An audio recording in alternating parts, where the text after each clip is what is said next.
Hello CLAT PG aspirants, welcome to Vidigya After College. As you know, CLAT 2026 is just around the corner. So it is very much important that you know the most relevant Supreme Court cases of 2025. That's why we are bringing for you this series जिसमें हम discuss करेंगे जितने भी 2025 के relevant judgments है वो और उसके साथ you can get the PPD for the same. So let's start with the discussion.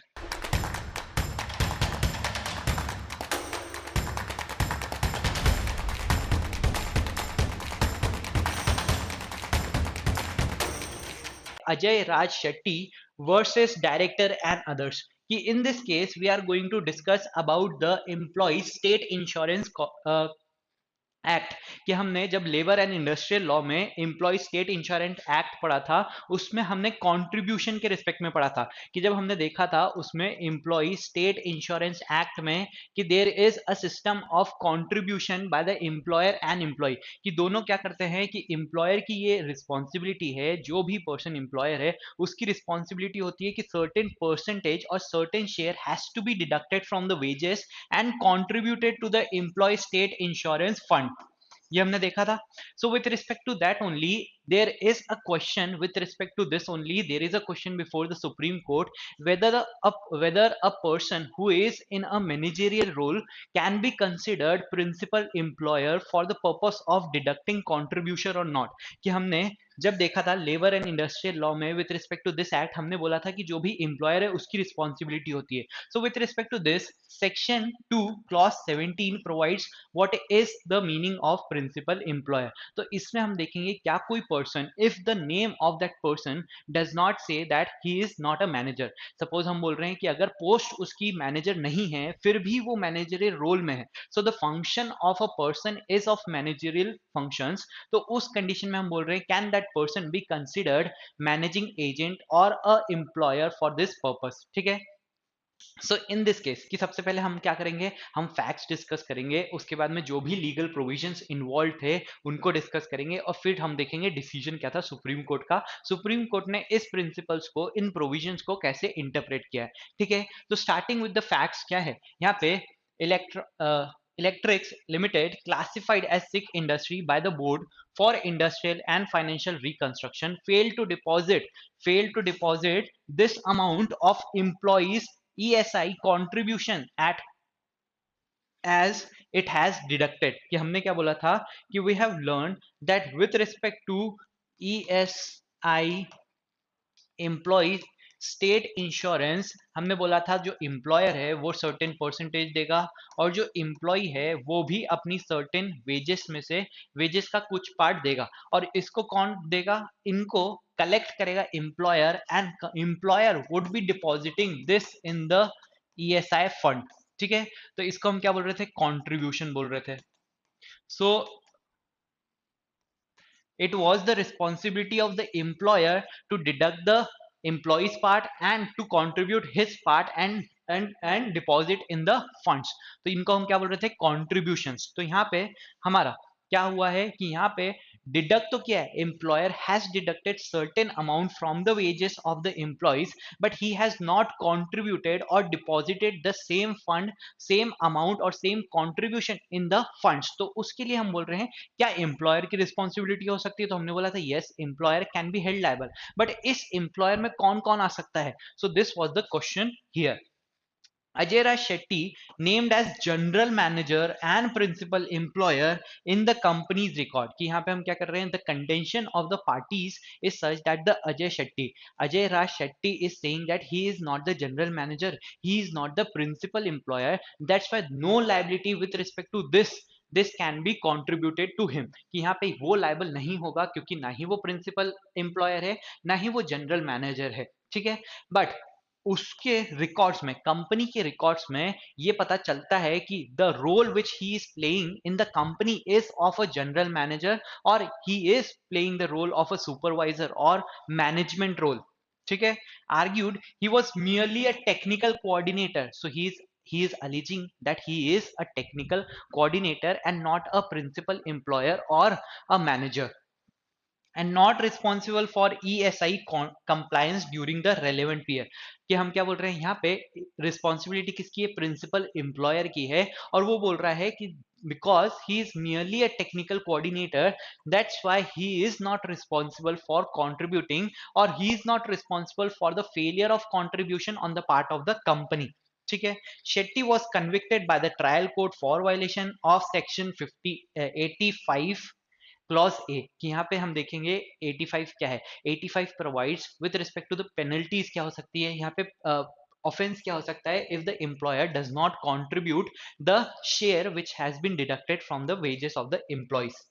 Employee State Insurance Act 1948, with that conviction upheld by the first appellate court and the high court, he appealed to the Supreme Court। तो matter क्या है कि यहाँ पे trial court ने उसको convict किया है विद रिस्पेक्ट टू सेक्शन 85 की। 85 में हम देखेंगे कि the employer is liable if he has not paid or contributed the share which he has deducted। तो उस केस में हम बोल रहे हैं एम्प्लॉयर लाइबल है। तो ट्रायल कोर्ट ने भी बोला कि जो अजय शेट्टी हैं, Ajay Raj Shetty is liable under section 85 clause A. उसके बाद में अपील में भी यही डिस्कस हुआ, हाई कोर्ट ने भी यही अपील किया, and now the matter is before the Supreme Court. So he has appealed before the Supreme Court with respect to his conviction under section 85 clause a of the employee state insurance act of 1948।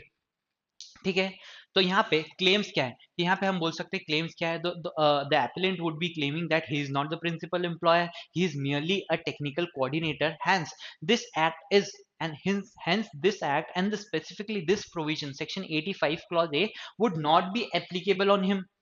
Claimant claimed he never held the position of general manager and was only a technical coordinator, argued the real liability was on the company and the actual promoters, not him, for making ESI payments। तो वो बोल रहा है कि यहाँ पे जो employ की रिस्पॉन्सिबिलिटी है, और एम्प्लॉयर कौन है, कंपनी हो सकता है या फिर उनके प्रोमोटर्स हो सकते हैं, डायरेक्टर्स हो सकते हैं, पर मेरी कोई रिस्पॉन्सिबिलिटी नहीं है, because I am merely a technical coordinator. ठीक है।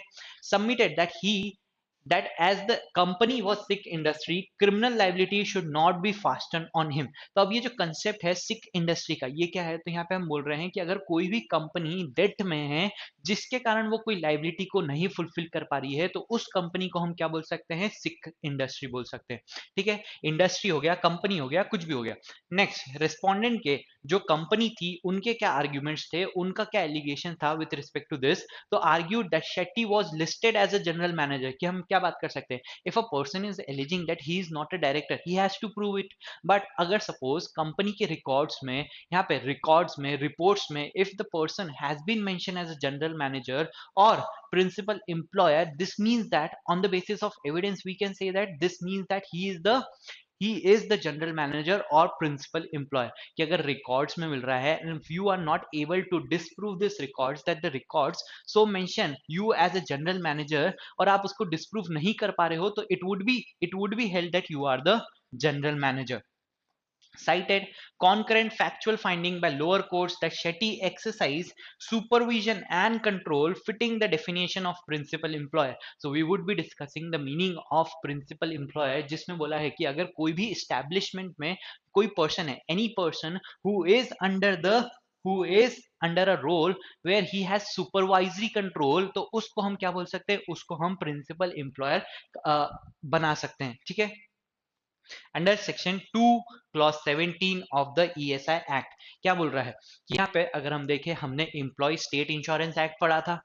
लेबर एंड इंडस्ट्रियल लॉ में, उसके बाद में हमने देखा था कि सेक्शन 2 क्लॉज 17 क्या है, तो वो बात कर रहा है प्रिंसिपल एम्प्लॉयर की। कि यहाँ पे हम क्या बोल रहे हैं, एम्प्लॉयर हो सकता है, एम्प्लॉय हो सकता है, दोनों का कंट्रीब्यूशन आप कहाँ बनाओगे, ESI फंड्स में डालोगे। तो यहाँ पे जो प्रिंसिपल एम्प्लॉयर होगा उसकी रिस्पॉन्सिबिलिटी होगी कि वो वेजेस में से एक सर्टेन पोर्शन डिडक्ट करे और उसको कहाँ डिपॉजिट करे, फंड्स में डिपॉजिट करे। तो उसके लिए हमको पता होना चाहिए कि किसकी liability, we have to ascertain who would be considered principal employer because he would be liable if he fails to do so। तो यहाँ पे section 2 clause 17 provides that principal employer, which means in a factory the owner और occupier. जब हमने factories act पढ़ा था उसमें हमने देखा था ऑक्यूपायर क्या हो सकता है फैक्ट्री के रिस्पेक्ट में, ओनर हो सकता है, और एक person occupier of the factory भी हो सकता है जो कि उसके सुपरवाइजरी कंट्रोल में है, जिसके पास वो फैक्ट्री पे मैनेजमेंट कंट्रोल है, तो उसको हम क्या बोल सकते हैं, ऑक्यूपायर बोल सकते हैं of the factory, and includes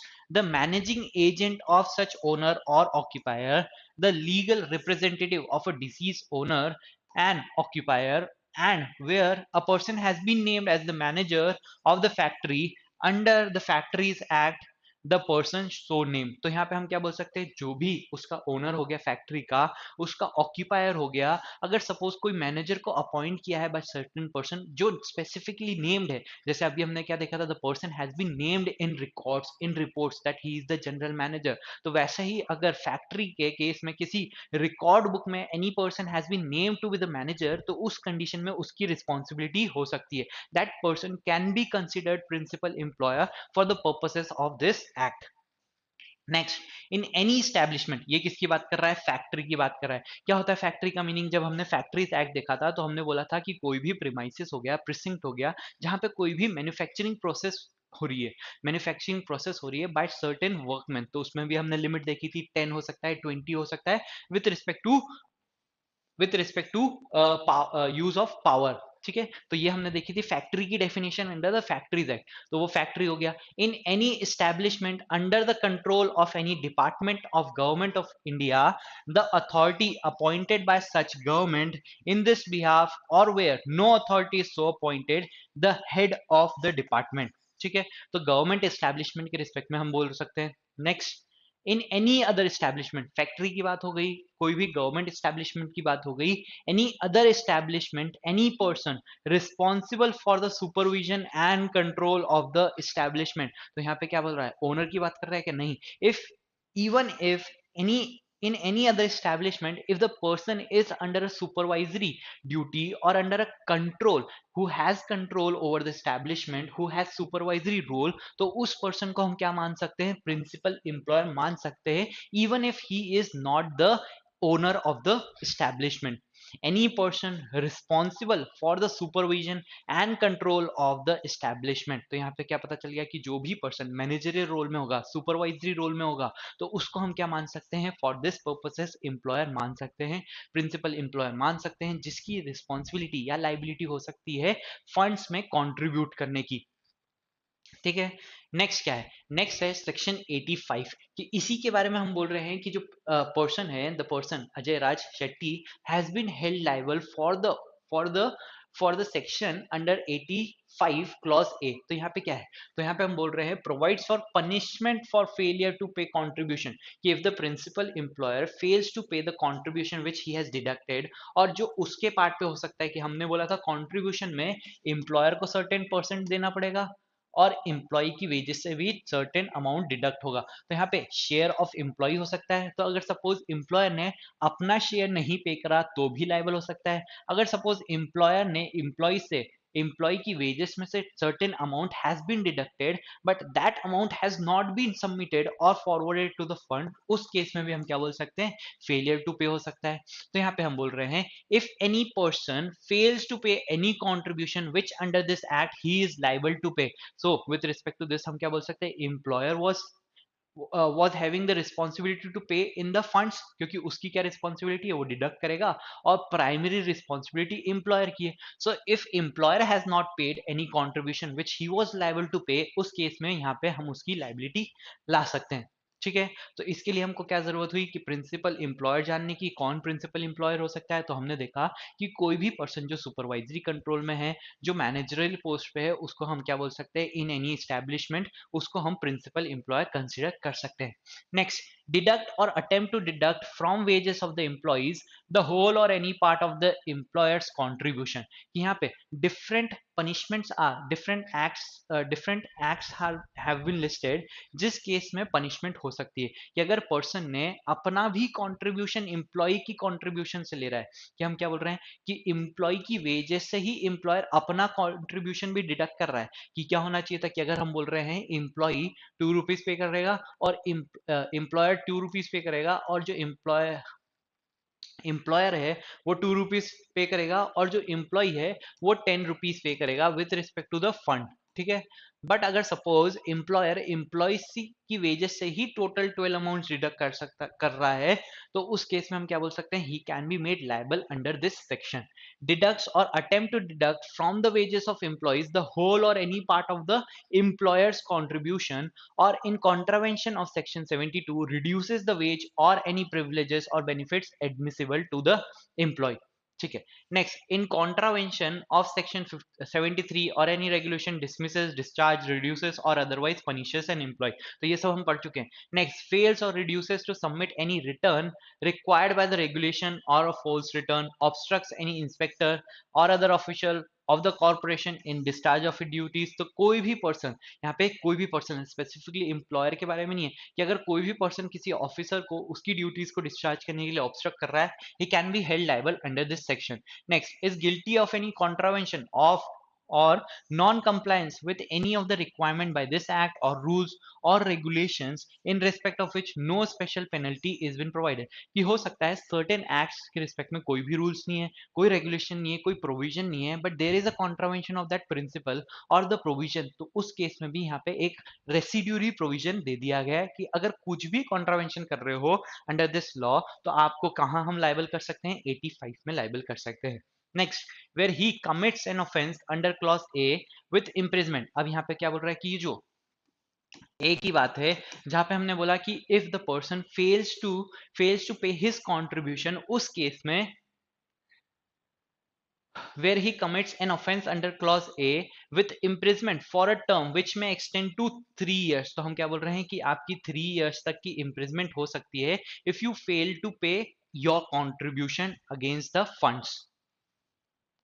but which shall not be less than 1 year in case of failure to pay the employee's contribution which has been deducted by him from the employee's wages। कि हम क्या बोल रहे हैं कि if it was your responsibility, it was employer's responsibility to deduct the amount and deposit the said amount in the funds। तो अगर suppose आपने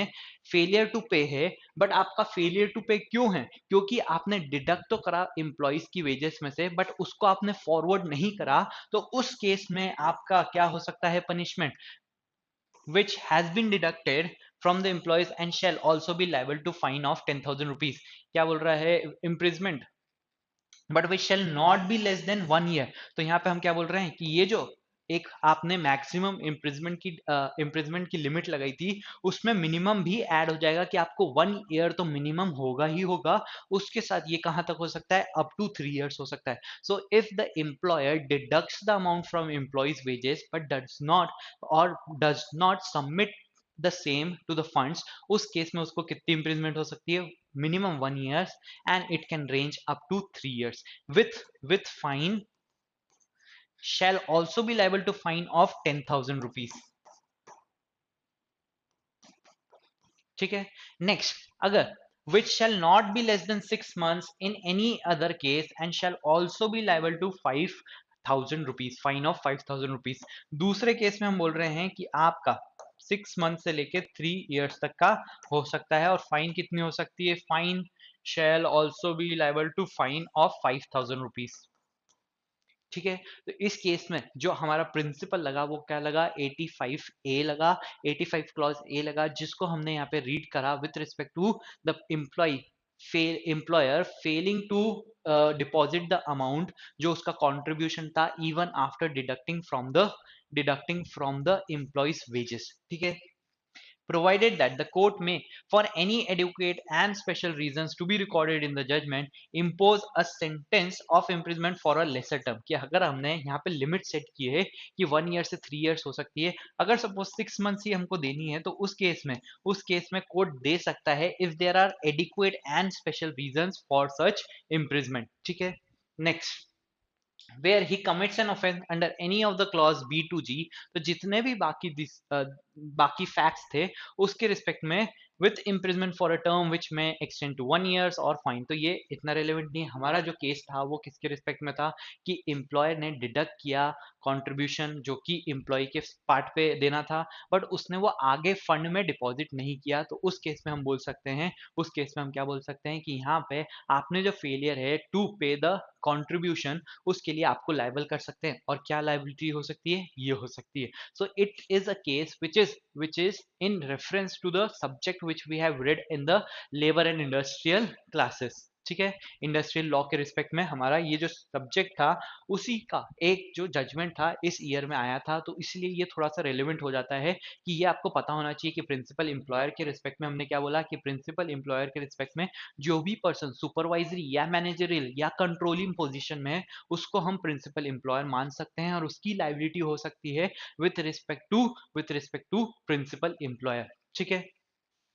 decision, Supreme Court dismiss the appeal, क्योंकि यहाँ पे अजय राय शेट्टी ने अपील करी थी कि जो भी उसका जो कन्विक्शन हुआ है by the lower courts it is in contravention of the law. तो यहाँ पे डिसमिस करी अपील को, upholding the conviction of Ajay Rai Shetty. The court reason the designation held is immaterial, कि यहाँ पे अगर सपोज कोई भी आपको name of the post is anything, कि अगर सपोज आपको नाम ऑफ द पोस्ट क्या दिया है, कि अगर सपोज आपको दिया है कोऑर्डिनेटर का,